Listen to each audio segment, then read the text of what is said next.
జై శ్రీరామ్.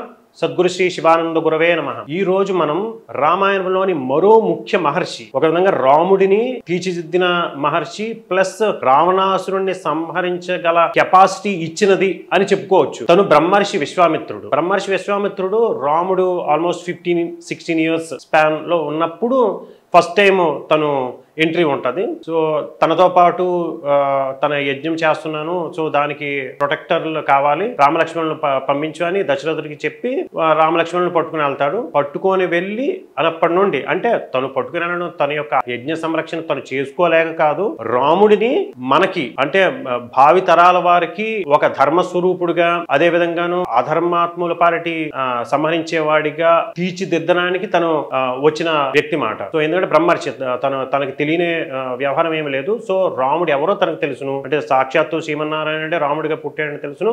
రాముడి యొక్క ధర్మాన్ని ఒక పద్ధతి ప్రకారం ఎలాగా సెట్ చేయాలో కూడా తెలిసిన వాడు. తనని పట్టుకుని వెళ్తారు. వెళ్తుండడం స్టార్ట్ అయినప్పటి నుండే తనకి అనేక ఉపదేశాలు ఇస్తాడు, అనేక విద్యలు నేర్పుతాడు, అనేక అస్త్రాలని రామలక్ష్మణులకి ఇస్తాడు. అంతేకాకుండా ధనుర్వేదం అని ఒకటి ఉన్నది. ఏంటంటే ఆ మొత్తం యొక్క యుద్ధ విద్యలకు సంబంధించిన వేదం మాట. అదేంటంటే సాక్షాత్తు పరమశివుడు ఇద్దరికి మాత్రం చెప్తాడు. ఒకటి పరశురాముడికి, ఇంకొకటి విశ్వామిత్రుడికి అంటే అంతవరకు 12 సంవత్సరాలు వరకు మామూలుగా వశిష్ఠ మహర్షి దగ్గర విద్యలు నేర్చుకున్నాడు, బేసిక్ విద్యలు. నేను బట్ యాక్చువల్ యుద్ధ విద్యలు ఇలాంటివన్నీ నేర్పింది విశ్వామిత్రుడు రాముడికి. సో ధనుర్వేదం మొత్తం తను రాముడికి నేర్పుతాడు. అవి నేర్పిన తర్వాత తాటకిని సంహరిస్తాడు, సుబాహుని సంహరిస్తాడు, మారీచుని కొడితే మారీచుడు వెళ్ళి ఎక్కడో సముద్రావతల పడతాడు, మిగతా రాక్షసులందరినీ చంపుతాడు, యజ్ఞాన్ని రక్షిస్తాడు, యజ్ఞం వీళ్ళు సఫలం చేయడానికి తను ఇది చేస్తాడు. సో ఇది ఫస్ట్ రాముడికి ప్రైమరీ ఎడ్యుకేషన్, తర్వాత సెకండరీ ఎడ్యుకేషన్ అన్నట్టుగా ఒక విధంగా ఇచ్చింది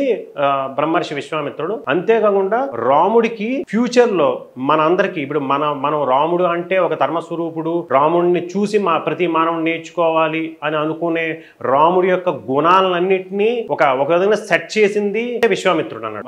ఆదర్శమైన పతిగా ఎలాగుండాలి, భార్యను ఎలాగ చూసుకోవాలి, ఇలాంటివన్నీ రాముడికి ఉదాహరణలతో సహా చూపించాడు. గౌతమ మహర్షి, అహల్యమాత వారి యొక్క స్టోరీ చెప్పి, అంతేవిధంగా గంగా యొక్క అవతరణ గురించి చెప్పి, అనేక మంచి కథలు, ధర్మ సూక్ష్మాలు అన్ని రాముడికి చెప్పి ఒక విధంగా సీతమ్మని దగ్గర వరకు చేర్చింది రాముడిని ఎందుకంటే అది ఒక ప్లాన్ లో, మామూలుగా మిగతా వాళ్ళ ప్లాన్ లో లేదు. ఆ ప్లాన్ పరంగాను ప్లాన్ వేసుకొని సీతారాముల కళ్యాణం జరిపించడానికి ముఖ్యమైన కారకుడు బ్రహ్మర్షి విశ్వామిత్రుడు. సో బ్రహ్మర్షి విశ్వామిత్రుడు యొక్క ఈ మానవాళికి చేసిన అత్యంత బిగ్గెస్ట్ సహాయం అంటే రాముడు లాంటి ధర్మాత్ముడు, ధర్మస్వరూపుణ్ణి మనలాంటి వాళ్ళకి ఇవ్వడమే ఆయన యొక్క మహా తపశక్తి అనేది మనం అనుకోవాలి. అంతేకాకుండా బ్రహ్మర్షి విశ్వామిత్రుడు గాయత్రి మంత్రాన్ని క్రియేట్ చేసినది తన యొక్క తపశక్తితో చూసి ఆ గాయత్రి మంత్రాన్ని క్రియేట్ చేసినది బ్రహ్మర్షి విశ్వామిత్రుడే. సో ఇలాంటి బ్రహ్మర్షి విశ్వామిత్రుడు యొక్క తన యొక్క స్టోరీ కూడా అసలు చాలా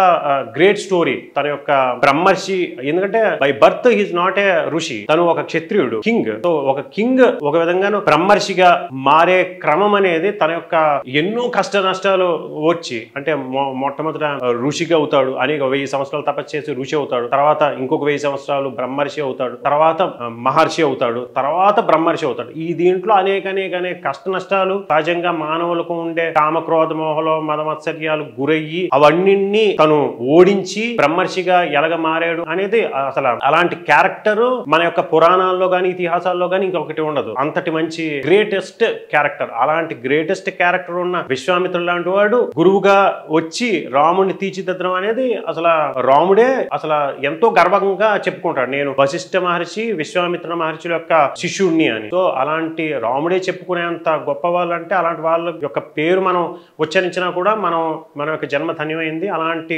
మహర్షుల యొక్క జీవిత చరిత్రలో మనం తెలుసుకోవడం ద్వారా మన యొక్క జీవితాన్ని కూడా ఒక మంచి పద్ధతిలోకి మళ్లించడానికి కావాల్సిన శక్తి మనకి ఇవ్వగల సమర్థులు వాళ్ళు. ఈ రోజు ఈ బ్రహ్మర్షి విశ్వామిత్రుడు గురించి తెలుసుకున్నాం కాబట్టి నెక్స్ట్ వీడియోలో ఇంకొక మహర్షి గురించి తెలుసుకుందాం. జై శ్రీరామ్.